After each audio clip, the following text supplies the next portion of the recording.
Some vehicles struggle to reach 150,000 miles, while others somehow reach 250,000, 300,000, or even 500,000 miles. So what makes the difference? After reading thousands of comments on our last few videos about keeping older vehicles on the road, a few patterns started to become pretty clear. Before we get into this, I'm curious, what's the highest mileage vehicle you've ever owned? And what kind of maintenance helped it get there? Was it all DIY repairs you did yourself? Do you have a great mechanic friend who can help you out? These are all things that can help other people determine how to make their car last longer. After our last few videos about keeping older vehicles on the road, the comments filled up with stories from people who have vehicles with 250,000, 300,000, or even 500,000 miles. We even had one comment from someone who had over 1,000,000 miles. And that kind of longevity doesn't just happen by accident. Vehicles that reach those kinds of miles usually have something in common. Owners who stay on top of maintenance. I want to talk to you about a few things that, in my experience, make a huge difference if your goal is to keep a vehicle running for the long haul. But before we get into that, I want to make something clear. I'm not a mechanic. And you don't have to be a mechanic to keep vehicles running for 200,000, 250,000 miles or more. My dad isn't a mechanic either, and between the two of us, we've owned quite a few vehicles that made it well past the 200,000 mile mark. For example, we had a Chevy pickup with a 4.3-liter V6 and a 5-speed that went over 280,000 miles. We also owned several Chevy Astro vans over the years, and I believe the highest mileage one made it to around 230,000 miles, maybe 250,000 miles. I can't quite remember.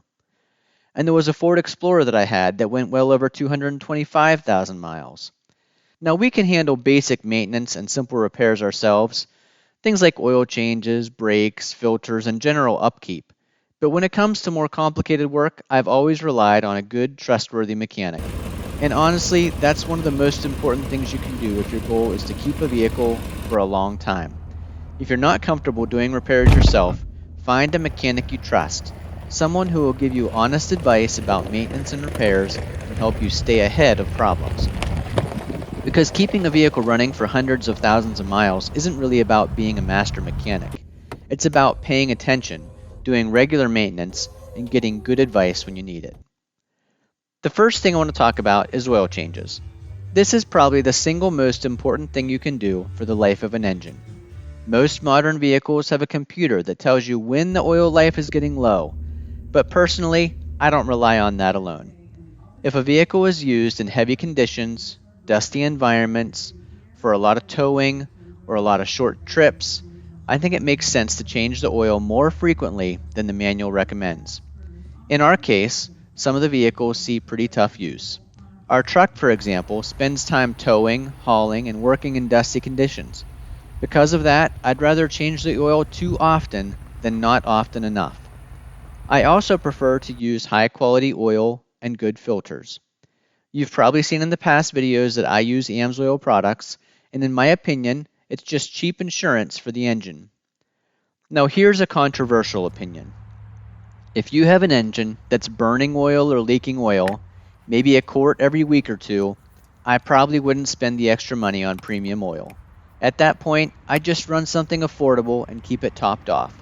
Let me know in the comments if you agree or disagree with that. The second thing I recommend is oil analysis. Instead of guessing when to change the oil, you can actually test it. I use a company called Blackstone Labs, but there are several services out there. You send in a sample of your oil and they analyze it for wear materials, contamination, and oil condition. That gives you a much better idea of how your engine is actually wearing. Personally, I don't think changing oil every 3,000 miles is necessary for most vehicles today. But at the same time, I'm also not comfortable pushing oil 7,500 or 10,000 miles just because the bottle says you can. Or because the computer in your car says you still have 20% life left. I prefer to look at oil analysis results and make decisions based on real data. And even if you don't drive much, I still believe in changing oil once per year. For example, our Bronco only had about 500 miles on it last year, and I still changed the oil. Oil degrades over time whether you drive the vehicle or not. Next is something that often gets ignored: transmission fluid. Many modern vehicles list extremely long service intervals. Sometimes they even say the transmission fluid is lifetime. Personally, I'm a little skeptical of that. If you want a transmission to last a very long time, I think changing the fluid around every 50,000 miles is a good idea. Maybe even more frequently if you tow often or use the vehicle heavily. On older vehicles, sometimes it's better to do a simple fluid change instead of a full power flush. But I'm curious what you think. Leave a comment below to let me know what interval you follow and how you feel about those transmission flushes versus a fluid change. Another thing that helps keep vehicles last a long time is regular inspections, even if your state doesn't require it. In Pennsylvania, we have annual vehicle inspections, and while some people complain about them, I actually think they're helpful. It forces you to address things like brakes, tires, rust, suspension wear, and other safety issues. It also gives a mechanic the chance to catch small problems before they become big ones. Over the years, I've often repaired things that weren't strictly required for inspection, simply because I knew it would help the vehicle last longer. Another thing that makes a huge difference in northern climates is rust prevention, and we get a lot of comments on this on those last couple videos. If you live in an area where roads are treated with salt in the wintertime, that salt brine can destroy a vehicle surprisingly quickly. I'm a big believer in oil undercoating. Having the frame and underbody coated each year helps slow down corrosion dramatically. There's also ways to put oil inside the body panels so that the bottoms of the doors don't rust. Inside rocker panels so they don't rust. Now here's another controversial statement I'm about to make. I personally don't like fluid film. I actually made a video about that explaining why. Instead, I prefer using a more traditional oil-based undercoating. And here's a funny story.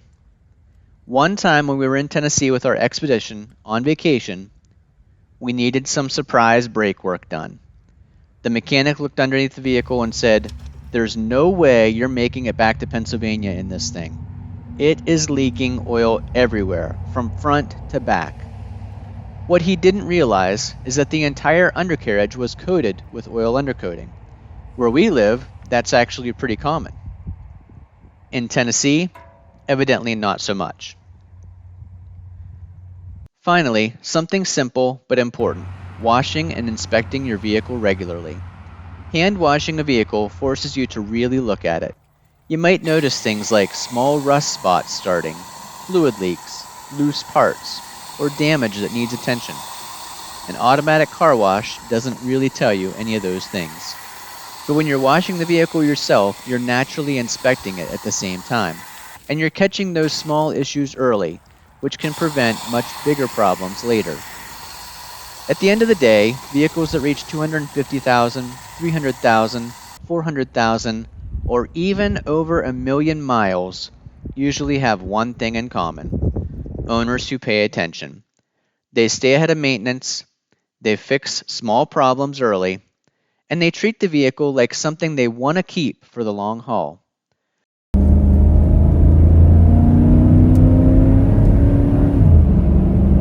So I'm looking forward to hearing from you. What's the highest mileage vehicle you've ever owned, and what did you have to do to keep it that way?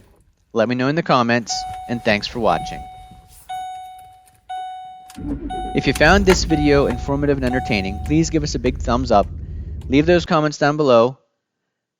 Click that subscribe button if you're not already following us, and the bell so that you get notified when we put out new videos. And we look forward to seeing you again the next time.